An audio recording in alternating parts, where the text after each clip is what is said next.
There was a time in British Columbia's history when woodsmen were in high demand. Back then, it seemed like every other man was an outdoorsman with an axe to grind. So if you were a logger, you probably had enough work to keep yourself busy for several years. But the story we'll tell you about today is about a time when one lumberjack made a terrible mistake that cost him dearly.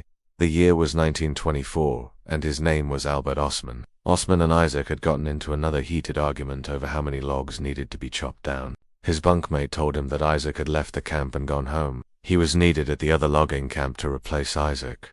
And so Osman grabbed his coat and headed straight to the other camp. He started giving orders to the men there, trying to ignore the hollers and jeers of the men who teased him about leaving his post. One of the men shouted, "You left your last job half done," which made Osman feel uneasy. Every time he looked up, he saw the same trees that had been standing there for decades. Every time he listened closely, he heard the wind whispering through the leaves. But he knew deep down that it wasn't the wind. Some believed that Osman was taken across the border into the United States, while others believed that he was buried in a shallow grave somewhere in the forest. But the truth is, no one knows what happened to him. It was something else, something evil that lurked in the darkness. His family and friends refused to give up hope, but the police were growing weary. And what had become of the mysterious hermit who had taken him? Some even claimed to have seen Ostman's ghost wandering through the forest, forever searching for his lost body. Also, let us know in the comments what you thought about this episode and what stories you'd like us to cover in the future. See you next time. They had searched every inch of the forest and found nothing. It is a cautionary tale of what can happen when you wander into the wrong part of the woods. Whether or not there's any truth to the rumors about the cannibalistic hermit is unknown, but that doesn't stop people from believing them.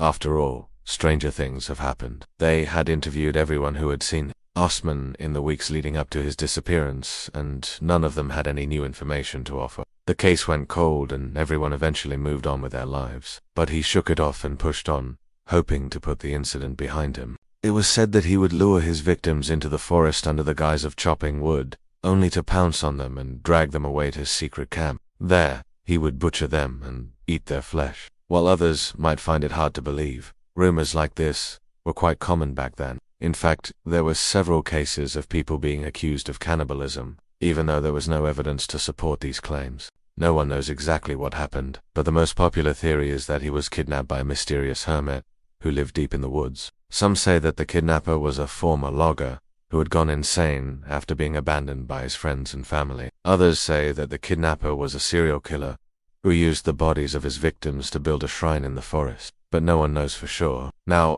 Osman felt even worse about what he had done. Every time he turned around, he saw something that made him think he was going crazy. People began to whisper about a mysterious hermit who lived deep in the woods, a man who was rumored to have kidnapped and murdered several people. Some even claimed to have seen the shadowy figure lurking in the trees. But no one was sure if it was real or if it was just a figment of their imagination. It was a crude structure made of logs and branches, but someone was clearly living there. Someone had also built a lean-to nearby, and there were signs of a fire having been lit recently. This meant that Osman wasn't alone in the woods anymore. He immediately informed his boss about the camp, but the man just laughed it off and told him to get back to work. "Probably just some tramp who's lost his mind," he said. First, he saw the imprint of a large foot in the soft mud, followed by another print right next to it. Then he noticed that some of the trees had been cut down, although he didn't remember the crew cutting them down the day before. All these incidents set Osman on edge, but he told himself there was a logical explanation for everything.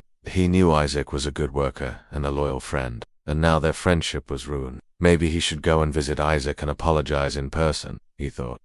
To Isaac, it was ridiculous. Osman just wanted his friend to work harder, but somehow the conversation escalated, and Isaac stormed off in a huff, not speaking to Osman again for the rest of the day. When Osman tried to apologize, Isaac simply ignored him.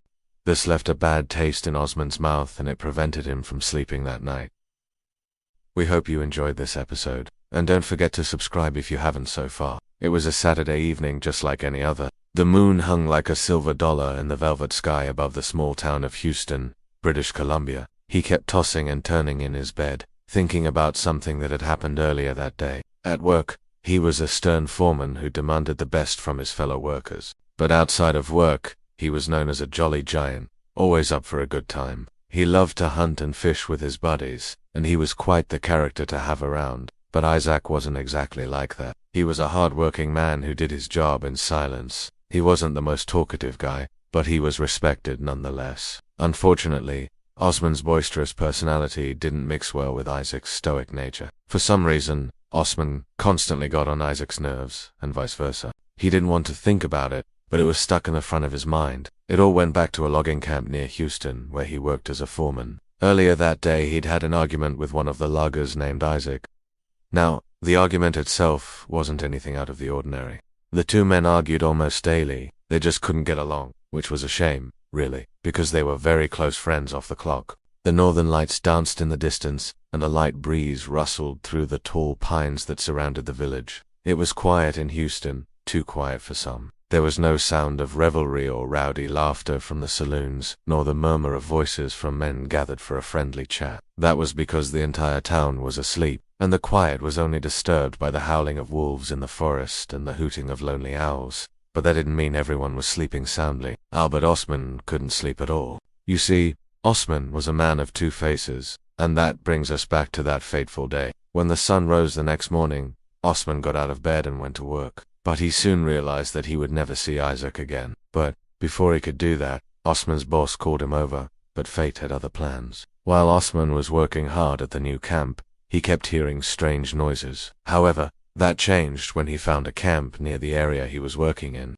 Osman believed him, but he still couldn't shake off the feeling that something was watching him from the shadows. Then one day, Albert Osman disappeared. What we do know is that Osman's body was never found, even though a massive search party was organized in the days following his disappearance. In the weeks following his disappearance, rumors began to spread like wildfire through the small town of Houston. One of the most disturbing rumors was that the hermit had a taste for human flesh. As the weeks turned into months, the search for Osman became more and more desperate. But not everyone forgot about Albert Osman. In the years that followed, people would still talk about him in hushed tones. Wondering what had happened to him today, the story of Albert Osman is still told around campfires in the small town of Houston. If you like stories like this, make sure to stay tuned.